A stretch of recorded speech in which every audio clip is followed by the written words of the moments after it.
It is a common fault in most gyms. Young guys starting on a weights program with the sole ambition to build a well-defined chiseled chest. They start each chest program with the bench press, punching out 4 sets before they move on to flies, pec deck, dips, and finish up with push-ups.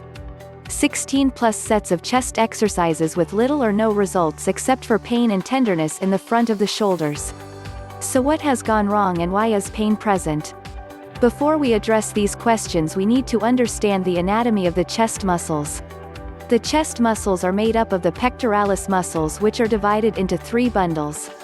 Upper chest, which attaches to the clavicle and is known as the clavicular portion. Central chest, which attaches to the sternum. Lower chest. The chest muscles have multiple functions, which include moving the arms forward to hug your girlfriend or wife, to moving your arms above your head with your fingers pointing to the sky. The chest muscles also allow you to rest your hands on your thighs from a standing position. With this much movement and activation of the chest, it is imperative that all angles are exploited when you commence a chest program.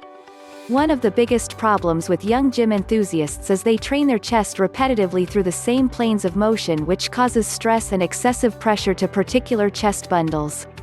For example, their chest program always starts with bench press followed by pec deck and then machine flies. The problem with repetitive sets of these exercises is the pressure it places on the pectoralis minor, which is situated just below the pectoralis major.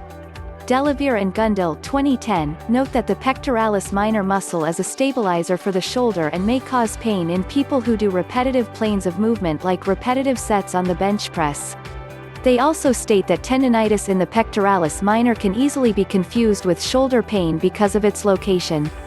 This explains why so many gym enthusiasts who overtrain chest have shoulder-related pain. Is the bench press then the best exercise to build a chiseled chest?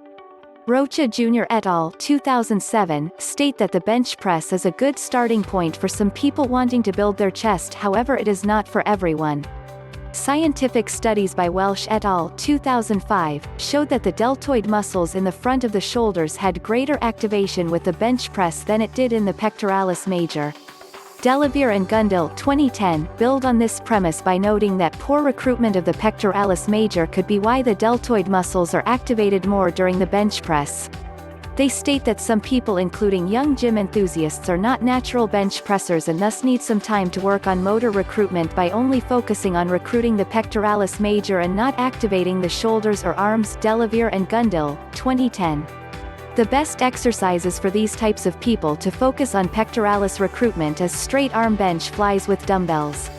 Other obstacles that stop your chest from growing. It is important to understand that a person's chest muscles are generally underutilized on a day-by-day basis.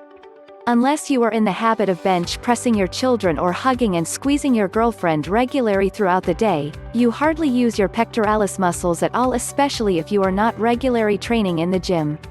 This may explain why young inexperienced gym-goers have underdeveloped pec muscles or struggle to feel their pec muscles working when they start out on a chest program. Therefore, jumping straight in with a heavy workload on the chest with little experience is a surefire way to a long-term injury and overdeveloped and tender stabilizing muscles. Another problem is the excessive recruitment of the shoulders and arms during most chest exercises, which reduce the effectiveness of the pec muscles working. Barnett et al. 1995 agree, noting that underutilized chest muscles become a bigger problem, especially if you are trying to lift heavy. This is particularly evident during a heavy set on the bench press when form starts to deteriorate, thus forcing the shoulders and arms to intervene at the detriment of the chest muscles. To overcome this problem, Delavere and Gundil 2010 state that you must feel your chest muscles working by undertaking a sensitization process that focuses on isolation exercises. These types of exercises include convergent machines that work unilaterally so you can improve your mind-chest muscle connection. A second solution they discuss identifies the perception of failure as a limiting factor. Overcommitting to a rep, especially when you are exhausted, does nothing to grow your chest. Haykowski et al. 2003 agrees, noting that fatigue not only makes your form deteriorate during the bench press or the bench fly, but your chest becomes less and less involved in the movement. Another obstacle that may restrict chest growth, especially in the clavicular chest bundles, occurs when the pectoralis major tendon is located very high on the arm. Delavere and Gundil 2010. Delavere and Gundel 2010 state that high pectoralis major tendon on the arm restricts the ability to stretch the clavicular bundles of the chest, which inhibits activation of the upper chest and thus requires greater recruitment of the lower pecs or the shoulders.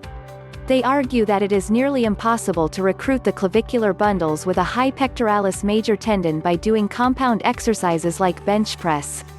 The best exercise for high pectoralis tendon muscles is the opposing cable pulleys, Delavere and Gundel, 2010. By understanding these limiting factors, I hope you have a better understanding as to why you may be struggling to grow your chest. Just lifting weights multiple times with your mates doesn't assure you of a well-defined chest. Mix up your routine and exercises and focus on activating the muscle bundles you want to train. Use good technique and only add extra load when you are comfortable and capable of lifting it, and you are on your way to developing that chest you have always desired. References: Barnett et al., 1995, Journal of Strength and Conditioning Research 9 4, 222-227. Delavere, F. and Gundel, M. 2010, The Strength Training Anatomy Workout 2, Human Kinetics, Paris. Heikowski et al., 2003.